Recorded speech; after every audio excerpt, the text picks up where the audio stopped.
தொலை வரும்போது எப்படி வரணும்னு ஸல்லல்லாஹு அலைஹி வஸல்லம் சொல்றாங்க. பரட்ட தலையா வராதீங்க, எண்ணெய் தேய்க்கிறது சுன்னத்து, எண்ணெய் தேய்ச்சி தலைய வாரி எப்படி தலைவாரணுங்கிறதையும் ஸல்லல்லாஹு அலைஹி வஸல்லம் சொல்லி தந்து இப்படி எல்லாம் தலைய மறைச்சு, இது ஒரு மெத்தட், இப்படித்தான் தொழுகைக்கு வரணும். ஆனா ஒரு ஹாஜிக்கு அதெல்லாம் கிடையாது. அவர் தலைவிரி மூலமாக அழுக்க ஆடையோடு 5 நாள் ஒரே இஹ்ராம், தேவைப்பட்டா 1-2 இடையில மாத்தலாம். ஆனால் அந்த அழுக்கு உடையோடு அழுக்கு படிந்தவராக ரொம்ப தூரத்திலிருந்து வரக்கூடிய அந்த வியர்வை, அதனுடைய களைப்பு, அந்த களைப்போடு ஹஜ்ஜுக்கு போகும்போதே சொல்லிதான் அனுப்புவாங்க. இங்கேருந்து பிளைட்ல கிளம்பி ஜித்தால இறங்கி அங்கேருந்து கஷ்டப்பட்டு போய் ரூமுக்கு போய் ரூம்ல போய் ஃப்ரெஷ்ஷா குளிச்சுட்டு தவாஃப் போக கூடாது. மெத்தட் முறை என்னன்னா, போய் ரூமுக்கு போய் ரெடியான உடனேயே, ரெடி ஆகுறதுன்னா முகம்லாம் கழுகி சோப்பெல்லாம் போட்டு, சோப்பு போடக்கூடாது, முடிய உதிரக்கூடாது, இதெல்லாம் இஹ்ராம்ல இருக்கக்கூடியவர்களுடைய நிபந்தனை. அப்ப சோப்பு போடாம சும்மா வேணா முகத்தை கழுகி ஒது செஞ்சுட்டு அந்த ஒதுவோட போயிடணும். ஒரு நாள் 6 மணி நேரம், 8 மணி நேரம், 10 மணி நேரம், 12 மணி நேரம் பிரயாணத்தினுடைய களைப்போட முதல் தவாஃபுக்கு ஒரு ஹாஜி போவார். ஒரு ஹாஜி முதல் தவாஃபுக்கு போகும்போது காபாவுக்கு முன்னாடி நிற்கும் போது தளர்ந்தவரா, உடல்லாம் ஒடிஞ்சு போய் வந்த கஷ்டத்தோட களைப்போட போய் நிற்பார். அப்படித்தான் நிக்கணும். காபாவுக்கு முன்னால், அல்லாஹ்வுக்கு முன்னால் போகிற முதல் நிலை அப்படித்தான் இருக்கணும். களைப்படைந்தவராக, தலைவிரி கோலமாக. அப்ப எண்ணெய் தேய்க்க கூடாது, அப்ப சீவக்கூடாது, அப்ப சோப்பு போடக்கூடாது, அப்ப ஃப்ரெஷ் ஆகக்கூடாது, அப்ப அத்தர் போடக்கூடாது, வாசனை இருக்கக்கூடாது.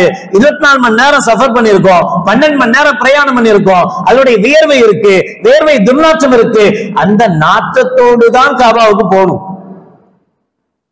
ஒரு ஆஷிக்கினை பொறுத்தவரை, ஒரு காதலனை பொறுத்தவரை, இரு காதலர்களை பொறுத்தவரை அவர்களுக்கு மத்தியில் இதெல்லாம் பெருசா தெரியாது. ஸல்லல்லாஹு அலைஹி சொல்லுவாங்கல்ல, ஒரு நோன்பாளியினுடைய கடைசி நேர நோன்பு திறப்பின் போது ஏற்படுகிற அவனுடைய வாய் துர்நாற்றம் அல்லாஹ்விடத்தில் கஸ்தூரியை விட சுவையானது, கஸ்தூரியை விட மனமானது.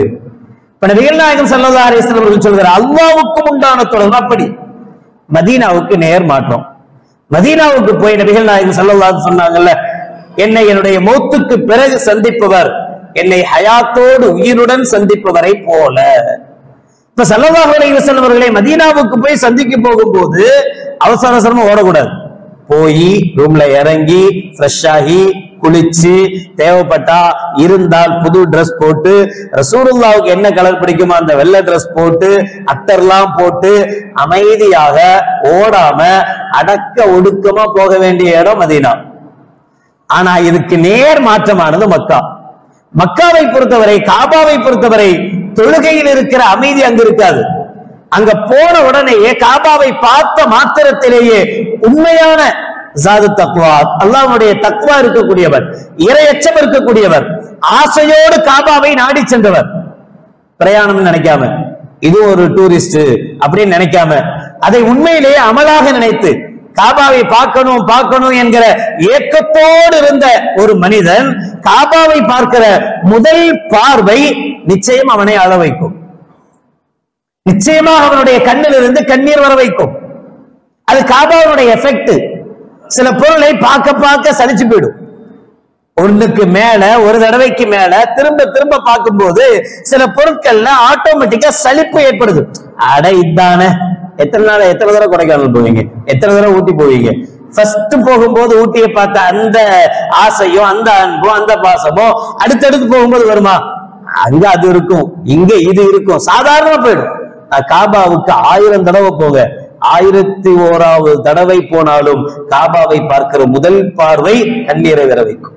அது காபாவுடைய சக்தி, காபாவுக்கு இருக்கிற சக்தி.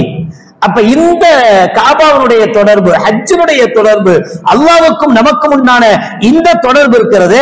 இந்த தொடர்பு ஒரு ஹாஜியினுடைய தலைவிரி கோலமாக, அழுக்கு படிந்தவராக அவர் அல்லாஹ்விடத்தில் வருகிற நிலை. சுவரை முத்தமிடுவார், காபாவை முத்தமிடுவார், காபாவுடைய தூணை முத்தமிடுவார், காபாவுடைய ஒவ்வொரு கல்லையும் செங்கல்லையும் முத்தமிடுவார், ஹஜ்ருல் அஸ்வதை முத்தமிடுவார், மக்காம இப்ராஹீமை முத்தமிட துடிப்பார்.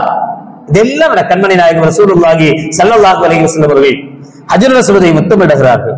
முத்தமிட்ட பிறகு அழுகிறார்கள் ஸல்லல்லாஹு அலைஹி வஸல்லம் அவர்கள். அதற்கு உமர் ரலியல்லாஹு தஆலா பின்னாடியே போனார். ஸல்லல்லாஹு அலைஹி வஸல்லம் முத்தமிடுவதை பார்த்து அதற்கு உமர் ரலியல்லாஹு தஆலா அவர்களும் ஹஜ்ருல் அஸ்வதை முத்தமிட்டார்கள். முத்தமிட்டு அழுதாங்க.